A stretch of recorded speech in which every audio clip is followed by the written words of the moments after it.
Ground broke Saturday on the construction of a ninja playground in Alapocus Run State Park in Wilmington. What exactly is a ninja playground? Well, it is inspired by the hit TV show American Ninja Warrior, where contestants run through an extreme obstacle course. Whitney Miller of Delaware has competed on the show, and with the help of neighborhood ninjas, she is bringing the American Ninja Warrior experience to Wilmington. So Delaware, the closest ninja gym to Wilmington, Delaware is 45 minutes to an hour in either direction.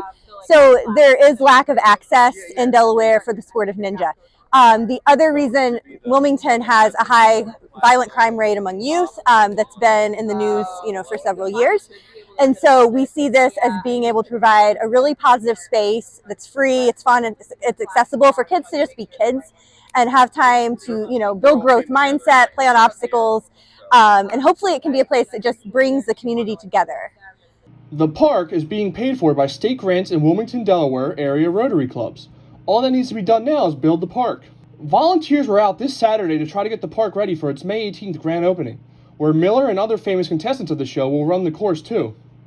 We're really hoping that ages 13 to 70s, 80s find joy in this park. We want it to be a place that brings whole families together. So, we want parents playing with kids and even grandparents out enjoying time with their grandkids on the park.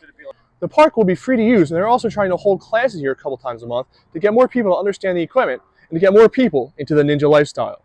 I'm Sean O'Day, reporting for NBC 10, Philadelphia. Ridley Park Borough has voted to increase their taxes 17% for local homeowners, all because a local hospital has refused to pay their taxes. Taylor Hospital, which is right on Chester Pike in Ridley Park, has refused to pay upwards of around $487,000 in taxes. This refusal to pay taxes has caused outrage in the community, as residents must now foot the bill for Taylor Hospital and Prospect Medical Holdings, as they have refused to pay their taxes on the property, which also happens to be the borough's single largest taxable property and largest business. This is money that's being used to fund public services such as the fire department, police, and trash services.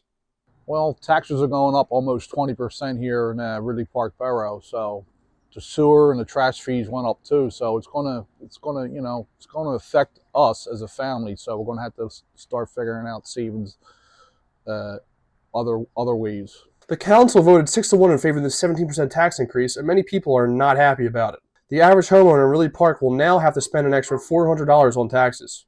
Well, I think older people on fixed incomes, I'm sure a few, it's really going to hurt. And I think a lot of younger people, newlyweds, and people that just bought houses, mortgages, they're starting families. It's going to affect them. It's going to hurt them. They're going to have to figure something out. This tax is most likely going to affect people on fixed incomes, which makes up a large population of the town, including the elderly. I think, me personally, I'll be okay. I'll pay them, but just to save money, where you just got to cut back on the other nonsense, like spending money at Wawa, ordering out.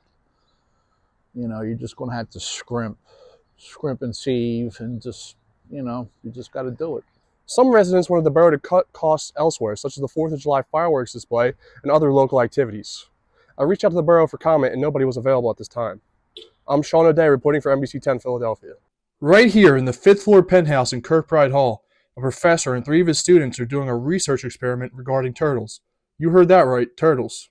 The students are recording how the turtles react to heat and light in their environment. In each corner of one bin, there are different colored lights, and in the other bin, there are different temperature heating pads. They are trying to figure out which light attracts the turtles and which temperature they prefer to be at. After they put the turtles in the bins, they leave the room and record the turtles by a camera and look back at the results later. The purpose of this experiment is to look at their orientation and preference on which color of light they prefer and what temperature of heat they prefer. These diamondback terrapins are well cared for by Dr. Vodnik and 3 of his students, Maddie, Larissa, and Sarah. They are very instrumental in research regarding heat and light. Each of the students involved have their own reasons for why they participated in this experiment. Doing this experiment because I do have an interest in physiological ecology, and I'm passionate about the turtles and gaining experience in research, so that's why I started here. My interest started last semester when we had to do an experiment, and the options were turtles, cockroaches, stick bugs, or crabs. So I chose turtles, and I'm glad I did, because now I'm able to do continuing research on all of the turtles here. Maddie, Larissa, and Sarah will be reporting their findings in a research presentation during Honors Week. I'm Sean O'Day, reporting for NBC 10, Philadelphia.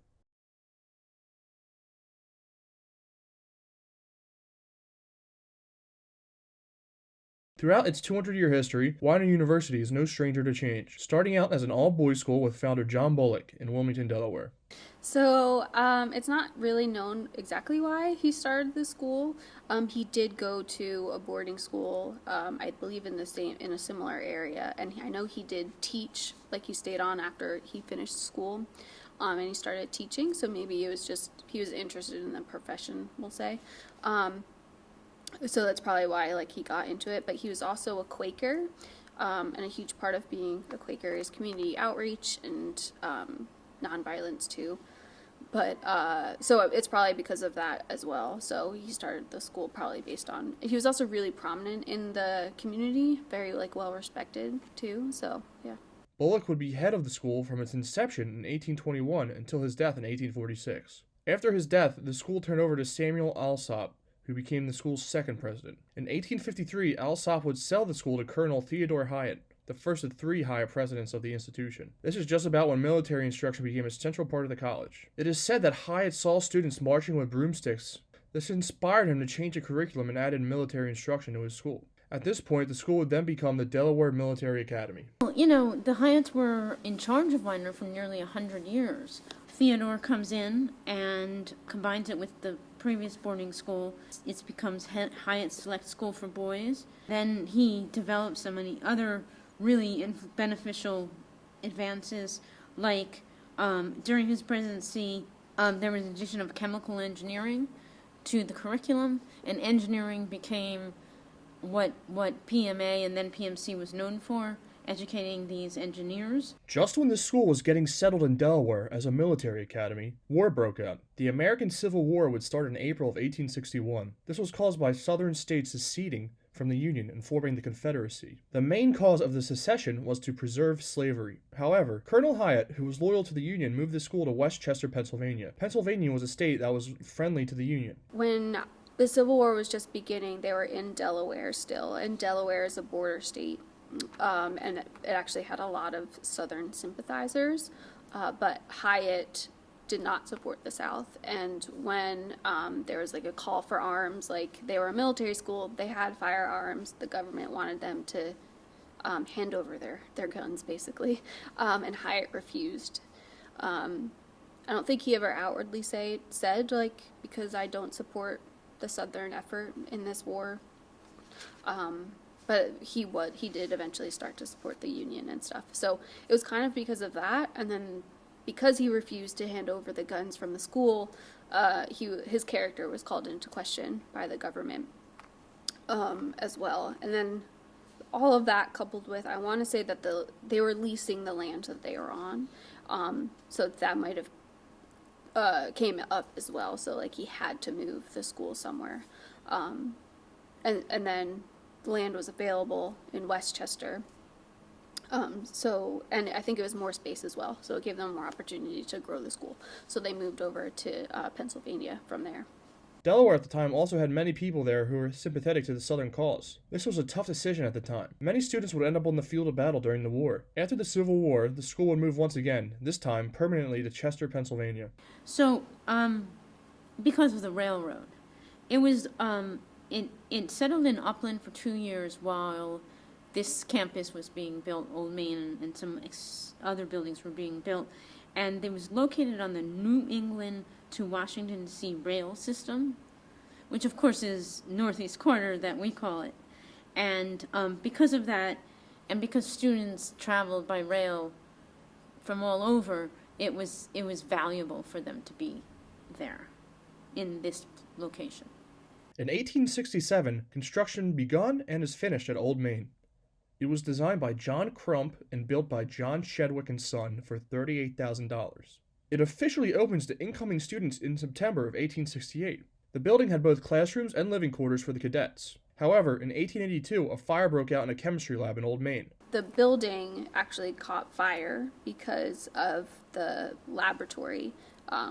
I think that's where they think the fire burst came from. So we were a very science-heavy institution at the time.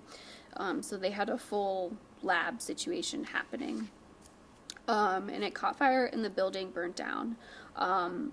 And because of that, they had to rebuild. The fire company could not reach Old Main because torrential rain had left the roads muddy and their wagons could not get up the hill to Old Main. However, they still ran hoses up to Old Main and pumped water up to it all the way from the Delaware River, which was 14 blocks away. After the fire destroyed Old Main, it was rebuilt quickly by the original architect for a price of $65,000. For the next 140 years, the campus will continue to grow in Chester, in Delaware, and in Harrisburg. No matter what Widener has gone through, some things have stayed the same. Widener has many traditions. Cadets in the past would sneak up to the dome at Old Main and scratch their names. The most famous name etching in the dome belongs to Hollywood filmmaker Cecil B. DeMille, who was once a cadet. Another old tradition that took place with the cadets was when senior cadets placed their roster, yearbook, and a flag in a box and buried it on campus, marking the spot with a tombstone. Many of these tombstones are still around Alumni Auditorium. More modern traditions of Widener include rubbing the nose of the pride statues for good luck and sidestepping the Widener stele on Bound Garden, as it is feared that if it is crossed before graduation, it means that students will not earn their degrees. Widener also has plenty of famous alumni besides Cecil B. DeMille. Sylvanus Morley, who was a member of the class of 1904, was an archaeologist and spy for the United States during World War I, spying in Mexico and looking for German influence. Russell Harrison was also a cadet. He was the son of President Benjamin Harrison and great-grandson of President William Henry Harrison. Another famous figure was Second Lieutenant John Gahagan, whose heroics in Vietnam were portrayed by Chris Klein in the film We Were Soldiers. President Joe Biden was also an adjunct professor of law at Widener's Delaware campus for 17 years. Widener has a long and storied history, producing members of the armed forces, academia, politics, athletes, engineers, and many more. What will you be?